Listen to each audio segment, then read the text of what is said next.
The royal stage is rarely quiet, and once again all eyes are on Prince Harry. This time the spotlight falls not on what he said, but on what he shared. Reports claim Harry has begun sending details of his public schedule back to Buckingham Palace. For some, this looks like a bridge slowly being rebuilt.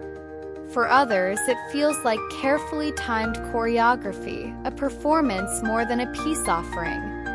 The question is simple, but the answers divide a nation. Is this a genuine gesture of reconciliation, or the latest move in a public relations game? Like, share, and subscribe before we continue the untold royal story.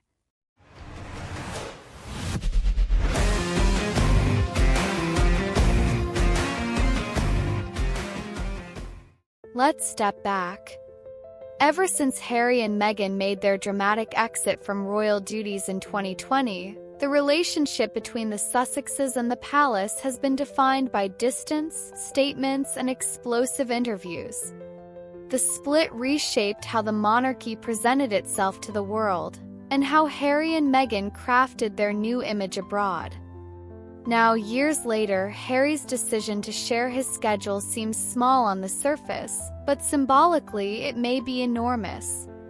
It raises questions about loyalty, image, and the delicate balance between independence and tradition. Reaction has been swift. Supporters argue this is a respectful nod to the institution he once served, a son's way of showing courtesy even across a fractured divide.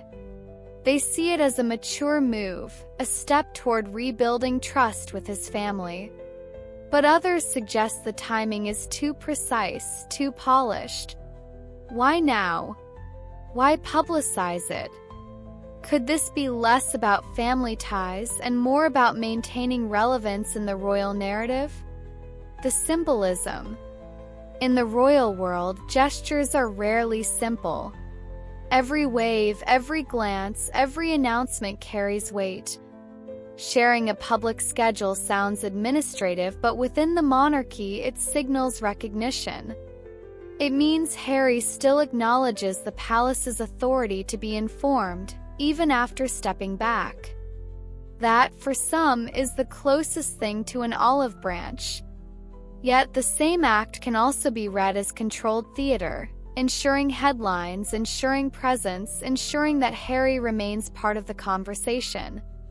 Media versus reality. Of course, media magnifies everything. Headlines frame Harry's action as either noble or strategic, but reality may be more complicated.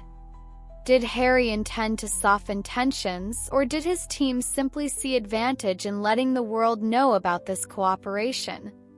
In the realm of royalty, perception often matters more than reality. And in this case, the perception is split right down the middle. Some hear the echo of reconciliation, others hear the drumbeat of publicity. Historical parallels.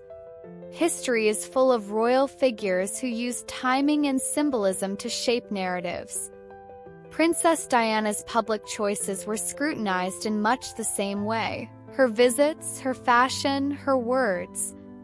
Even centuries earlier, monarchs understood that every act in the public eye could shift opinion. Harry's move fits into that long tradition. Whether he intended it or not, sharing his schedule links him back to a monarchy that thrives on ritual, symbolism, and spectacle. The bigger question: so what is really at stake? It's not just about dates on a calendar. It's about whether Harry wants to remain orbiting around the royal family, or to stand entirely apart. By giving the palace visibility into his movements, he may be signaling that independence does not mean isolation. Or he may be carefully balancing between two worlds, the world of the royal he was born into, and the world of global celebrity he now inhabits. Controversial twist. And here's the controversy. If this is truly about reconciliation, why announce it to the press? Private gestures are the ones that heal. Public gestures are the ones that trend. Critics note that the very act of telling the world undermines the intimacy of the gesture itself.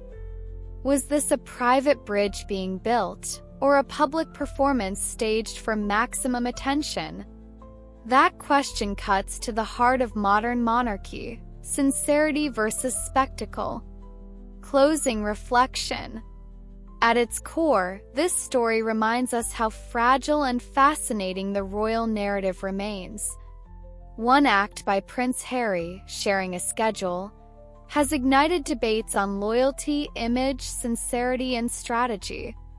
For some, it's proof that ties of blood never fully sever.